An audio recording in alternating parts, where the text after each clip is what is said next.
तुम जो भी काम करो उसे पूरी सच्चाई के साथ करना, जितनी पूर्णता से हो सके उतनी पूर्णता से करना। यह भगवान की सेवा करने के उत्तम उपायों में से एक है।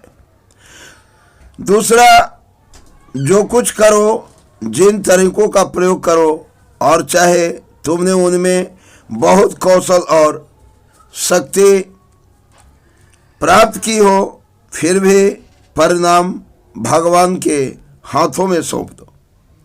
तीसरा, पृथ्वी पर कठिन घड़ियां आती हैं ताकि वे मनुष्यों को अपनी क्षुद्र स्वार्थपरता पर विजयी होने के लिए बाधित करें और ये सहायता और प्रकाश के लिए पूरी तरह भगवान की ओर मुड़े। चौथा, अवसाद तीव्र अहंकार का चिन्ह है।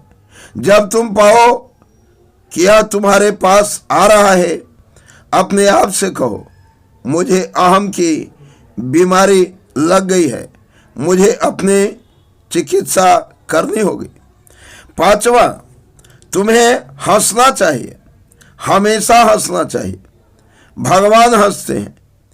उनकी हंसी कितनी अच्छी है, कितनी अच्छी, कितनी प्रेम भरी है। छठा, दुर्बल होने के विचार को ही क्यों स्वीकार किया जाए, यह बात बुरी है। सातवां, सहनशीलता और नमनीयता, प्रसन्नता और निर्भीकता ऐसी चीजें हैं जिनकी भौतिक प्रकृति की परीक्षाओं में खास जरूरत होती है। आठवां, प्रत्येक दिवस, प्रत्येक क्षण नए और अधिक पूर्ण समर्पण के लिए एक अवसर होना चाहिए। गंभीर और नीरव समर्पण का जो दिखाई दे, किंतु जो गहरे पैठ का समस्त कार्य को रूपांतरित कर दे। नवा, मैं अपने अपूर्णताओं को, कठिनाइयों को, दुर्बलताओं को जानता हूँ, लेकिन मैं तेरे ऊपर पूर्ण विश्वास करता हूँ और नीरव भक्ति में तेरे सामने झुकता हूँ। यह जीवन को महान बनाने के लक्षण है। 10वां, प्रत्येक वस्तु में तुझे ढूंढना, प्रत्येक परिस्थिति में तुझे अधिक से अधिक अच्छी तरह अभिव्यक्त करने की इच्छा करना, इसी मनोवृत्ति में परम शांति, पूर्ण प्रसन्नता और सच्चा संतोष है। इसके बाद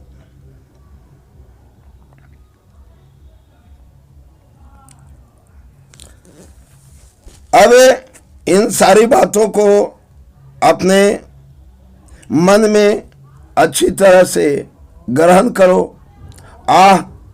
यह व्याकुलता क्यों कि मेरे लिए घटनाओं का मोड़ इस तरह या उस तरह होना चाहिए। कर्म न मैंने किया, क्यों न मैं अपनी शक्ति को समस्त आंतरिक विविधता से इच्छा करने के लिए लगाऊं कि तेरा विधान विजयी हो। 12, प्रत्येक क्षण की क्रियाशीलता में हमें तेरी सेवा करनी और अपने आप तेरे साथ एक करना चाहिए। हे प्रभु, अब तुम अपने आप को पूरी तरह अर्पित कर एक कोरे कागज व कलम चाहिए जिस पर तेरे विचार और तेरी इच्छा मेरी ओर से विकृत के खतरे के बिना अंकित होता। सर्व वरदानों के दाता तू जो अंधकार में से प्रकाश को उछाल देता है और दुर्बलता से प्रकाश को जानता है, हमारे प्रयासों की सहारा दे, हमारे कदमों का निर्देशन कर, हमें विजय की ओर ले चल। हे दिव्य स्वामी, इस अन्य व्यवस्था पर अपने प्रकाश को पढ़ने दे और उसमें से नई दृष्टि को उत्पन्न कर। सबसे पहली चीज होनी चाहिए शांति। तुम तो कुछ करो शांतिपूर्वक तरीके से करना चाहिए। जुआ होने का मतलब है हमें जो बनना चाहिए उसके लिए हम जो हैं उसे छोड़ने के लिए हमेशा तैयार रहना। जुआ होने की मतलब है यह कभी न स्वीकारना कि कोई चीज सुधारी नहीं जा सकती। हम चाहे जिस चीज को सुधारना चाहेंगे उसे सुधार सकते हैं, बदल सकते हैं।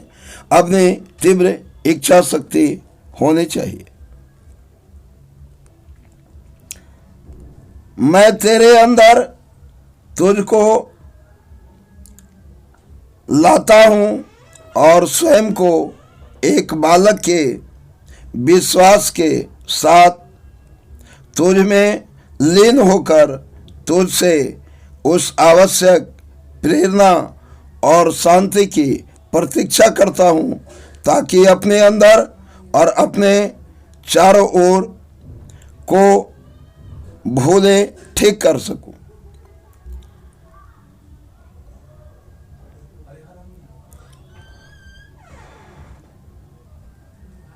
अधिक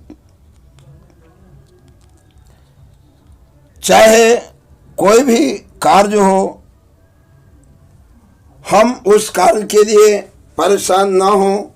हमारे सारे कार्य होंगे, प्रभु पर विश्वास होना चाहिए।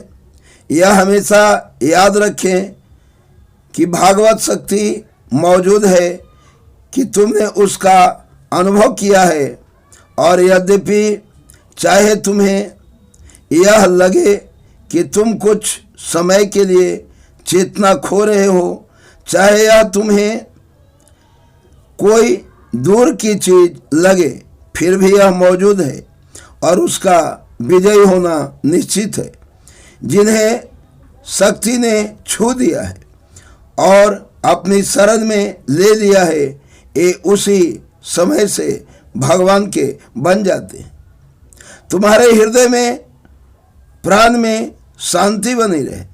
हाँ, शांति, प्रकाश, शक्ति और आनंद चेतना में हमेशा तुम्हारे साथ रहता है।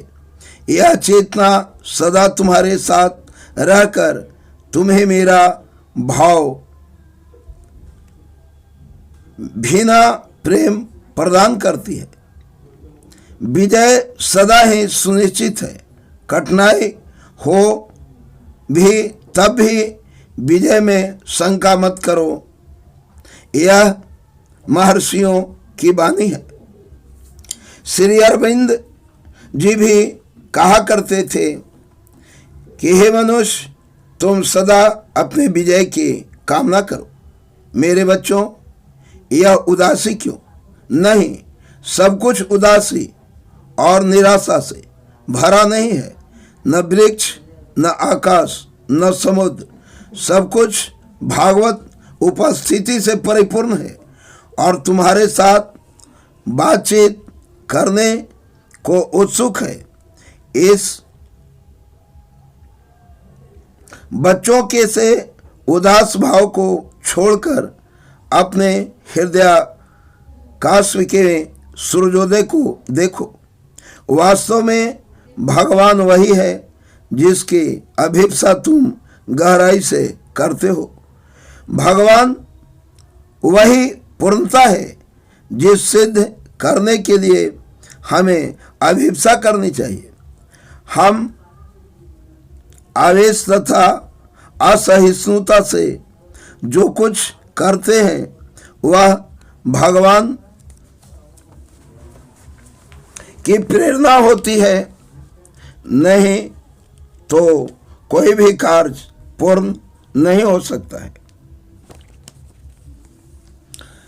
दोस्तों, जीवन समर बड़ा ही जटिल है। इस जीवन की जटिलता में भक्ति का आनंद बड़ा ही व्यापक और गहरा है। जो भक्ति के भाव को समझ जाता है उसके जटिल से जटिल कार्य, असंभव से असंभव कार्य अवश्य पूर्ण होते हैं। लेकिन जिन्हें भक्ति में भ्रम है, शंका है, अंधविश्वास है, उसकी भक्ति पूर्ण नहीं होती है, और अगर होती भी है तो बड़ी दिक्कत होती है, परेशानियां होती है, विलंब लगता है।